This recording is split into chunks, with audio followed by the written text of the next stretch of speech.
सभी मित्रों को जय श्री कृष्ण। तो आइए आज हम श्रीमद् भगवद गीता की द्वितीय अध्याय के 14वें श्लोक पर विचार विमर्श करते हैं। इससे पूर्व आपको सचेत कर दें कि भगवान की ये वाणी है। यहाँ पर भगवान अनित्य वस्तु अर्थात शरीर आदि को लेकर जो शोक होता है इसकी निवृत्ति के लिए इस श्लोक में कह रहे हैं। ओम मात्रा स्पर्शास्तु कौन्तेय शीतोष्ण सुख दुःखदाः आगमप्पायिनो नित्यास् तांस्तितिक्षस्व भारत। कौन्तेय मात्रा स्पर्शाः तु शीतोष्ण सुख दुःखदाः आगमापायिनो या आगमापायिनः अनित्याः भारत तान तितिक्षस्व। अर्थात कौन्तेय हे कुंती नंदन, मात्रा स्पर्शाः इंद्रियों के विषय जड़ पदार्थ, तू तो शीतोष्ण सुख दुःखदा शीत अनुकूलता और उष्ण प्रतिकूलता के द्वारा सुख और दुख देने वाले तथा आगमापायिनः आने जाने वाले और अनित्य अनित्य है भारत, हे भरत वंशोद्भव अर्जुन, तान उनको तुम तितिक्षस्व सहन करो। भाई जीवन में जो अनुकूलता और प्रतिकूलता है इंद्रियों के प्रति, इन अनुकूलता और प्रतिकूलता जो कि आने जाने वाली है, अनित्य है, ये नित्य नहीं रहती है, तो इनको तुम क्या करो, सहन करो। सभी के जीवन में अनुकूलता प्रतिकूलता आती जाती है और ये नित्य हमेशा बनी नहीं रहती है। तो भगवान कहे अर्जुन, इस जीवन की प्रतिकूलता और अनुकूलता जो को इंद्रियों को महसूस होती है इसको आप सहन करते रहिए। थोड़ा विस्तार रूप से समझते हैं। यहाँ एक शंका होती है कि इन 14वें और 15वें श्लोक से पहले 11वें और 13वें श्लोक तक और आगे 16वें से 30वें श्लोक तक देही और देह इन दोनों का ही प्रकरण है। फिर बीच में मात्रा स्पर्श कि ये दो श्लोक प्रकरण से अलग कैसे आए। इसका समाधान यह है कि जैसे 12वें श्लोक में भगवान ने संपूर्ण जीवों के नित्य स्वरूप को बताने के लिए किसी काल में मैं नहीं था ऐसी बात नहीं है, ऐसा कहकर अपने को उन्हीं की पंक्ति में रख दिया। ऐसे ही शरीर आदि मात्र प्राकृत पदार्थों को अनित्य विनाशी परिवर्तनशील बताने के लिए भगवान ने यहाँ मात्रा स्पर्श की बात कही है। और दूसरा तू नित्य तत्व से देहादि अनित्य वस्तुओं को अलग बताने के लिए यहाँ तू पद आया है। अब मात्रा स्पर्शाः जिनसे माप तोल होता है अर्थात जिनसे ज्ञान होता है, उन ज्ञान के साधन अर्थात इंद्रियों और अंतःकरण का नाम मात्रा है। और मात्रा से अर्थात इंद्रियों और अंतःकरण से जिनका संयोग होता है उनका नाम स्पर्श है। अतः इंद्रियों और अंतःकरण से जिनका ज्ञान होता है ऐसे सृष्टि के मात्र पदार्थ है मात्रा स्पर्शाः। अब यहाँ मात्रा स्पर्शा पद से केवल पदार्थ ही क्यों लिए जाए भाई, पदार्थों का संबंध क्यों ना लिया जाए। अगर हम यहाँ मात्रा स्पर्शाः पद से केवल पदार्थों का संबंध ही ले तो उस संबंध को आगमापायिनः आने जाने वाला नहीं कह सकते, क्योंकि संबंध की स्वीकृति केवल अंतःकरण में ना होकर स्वयं में अहम में होती है, स्वयं नित्य है, इसलिए उसको जो स्वीकृति हो जाती है वह भी नित्य जैसी ही हो जाती है। स्वयं जब तक स्वीकृति को नहीं छोड़ता तब तक स्वीकृति ज्यों की त्यों बनी रहती है।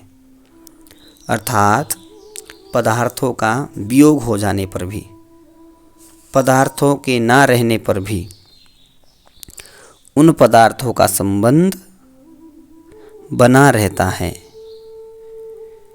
जैसे कोई भी स्त्री विधवा हो गई है, अर्थात उसका पति से सदा के लिए वियोग हो गया है, पर 50 वर्ष के बाद भी उसको कोई कहता है कि यह अमुक की स्त्री है, तो उसके कान खड़े हो जाते हैं।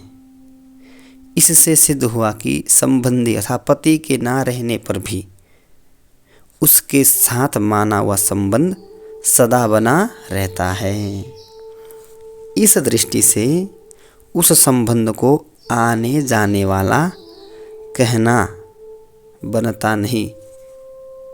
अतः यहाँ मात्रा स्पर्शाः पद से पदार्थों का संबंध ना लेकर मात्र पदार्थ लिए गए हैं। शीतोष्ण सुख दुखदाः, यहाँ शीत और उष्ण, ठंडा और गर्म।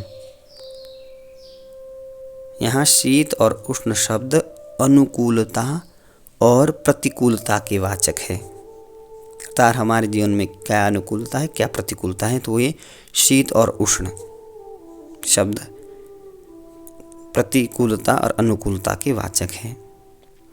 अगर इनका अर्थ सर्दी और गर्मी लिया जाए तो यह केवल त्वगिंद्रिय त्वचा के विषय हो जाएगी, जो कि एक देशीय है। अतः शीत का अर्थ अनुकूलता और उष्ण का अर्थ प्रतिकूलता लेना ही ठीक मालूम देता है। केवल ठंडा गर्म नहीं लेना पड़ेगा। शीत का अर्थ अनुकूलता और उष्ण का अर्थ प्रतिकूलता लेना ही उचित है। मात्र पदार्थ अनुकूलता प्रतिकूलता के द्वारा सुख दुख देने वाले हैं, अर्थात जिसको हम चाहते हैं ऐसी अनुकूल वस्तु, व्यक्ति, परिस्थिति, घटना, देश, काल आदि के मिलने से सुख होता है, और जिसको हम नहीं चाहते हैं ऐसी प्रतिकूल वस्तु, व्यक्ति, परिस्थिति आदि के मिलने से दुख होता है। यहाँ अनुकूलता प्रतिकूलता कारण है और सुख दुख कार्य है। वास्तव में देखा जाए तो इन पदार्थों में सुख दुख देने की सामर्थ्य नहीं है। मनुष्य इनके साथ संबंध जोड़कर इनमें अनुकूलता और प्रतिकूलता की भावना कर लेता है, जिससे पदार्थ सुख दुख देने वाले दिखते हैं। अतः भगवान ने यहाँ सुख दुखदाः कहा है। अब आगमापायिनः, मात्र पदार्थ आदि अंत वाले, उत्पत्ति विनाशशील और आने जाने वाले हैं, वे ठहरने वाले नहीं हैं, क्योंकि वे उत्पत्ति से पहले नहीं थे और विनाश के बाद भी नहीं रहेंगे। इसलिए वे आगमापायी है, अनित्याः। अगर कोई कहे कि वे उत्पत्ति से पहले और विनाश के बाद भले ही ना हो पर मध्य में तो रहते ही होंगे, तो भगवान कहते हैं कि अनित्य होने से वे मध्यम में भी नहीं रहते, वे प्रतिक्षण बदलते रहते हैं। इतनी तेजी से बदलते हैं कि उनको उसी रूप में दोबारा कोई नहीं देख सकता। क्योंकि पहले क्षण में वे जैसे थे दूसरे क्षण में वे वैसे नहीं ही रहते। इसलिए भगवान ने उनको अनित्य कहा है। अब केवल वे पदार्थ ही अनित्य परिवर्तनशील नहीं हैं, प्रत्युत जिनसे उन पदार्थों का ज्ञान होता है वे इंद्रिया और अंतःकरण भी परिवर्तनशील है। वस्तु को छोड़िए, जिनसे उन वस्तुओं का ज्ञान होता है इंद्रिया और अंतःकरण भी क्या है, परिवर्तनशील है, वो भी बदल रहे हैं। तो उनके परिवर्तन को कैसे समझे? जैसे दिन में काम करते करते शाम तक इंद्रियों आदि में थकावट आ जाती है और सवेरे तृप्तिपूर्ण नींद लेने पर उनमें जो ताजगी आई थी वह शाम तक नहीं रहती, इसलिए पुनः नींद लेनी पड़ती है, जिससे इंद्रियों को थकावट मिलती है और ताजगी का अनुभव होता है। जैसे जागृत अवस्था में प्रतिक्षण थकावट आती रहती है, ऐसे ही नींद में प्रतिक्षण ताजगी आती रहती है। इससे सिद्ध हुआ कि इंद्रियों आदि में प्रतिक्षण परिवर्तन होता रहता है। अब यहाँ मात्र पदार्थों को स्थूल रूप से आगमापाहिन और सूक्ष्म रूप से अनित्य कहा गया है। इनको अनित्य से भी सूक्ष्म बताने के लिए आगे 16वें श्लोक में इसको असत कहेंगे और पहले जिस नित्य तत्व का वर्णन हुआ है उसको सत कहेगी। अब तांस्तितिक्षस्व, ये जितने मात्र स्पर्श अर्थात इंद्रियों के विषय हैं उनके सामने आने पर यह अनुकूल है और यह प्रतिकूल है, ऐसा ज्ञान होना दोषी नहीं है। प्रत्युत उनको लेकर अंतःकरण में राग द्वेष हर्ष शोक आदि विकार पैदा होना ही दोषी है। अतः अनुकूलता प्रतिकूलता का ज्ञान होने पर भी राग द्वेष आदि विकारों को पैदा न होने देना अर्थात मात्रा स्पर्शों में निर्विकार रहना ही उनको सहना है। इस सहने को ही भगवान ने तितिक्षस्व कहा है। दूसरा भाव यह है कि शरीर इंद्रिया अंतःकरण आदि की क्रियाओं का अवस्थाओं का आरंभ और अंत होता है तथा उनका भाव और अभाव होता है।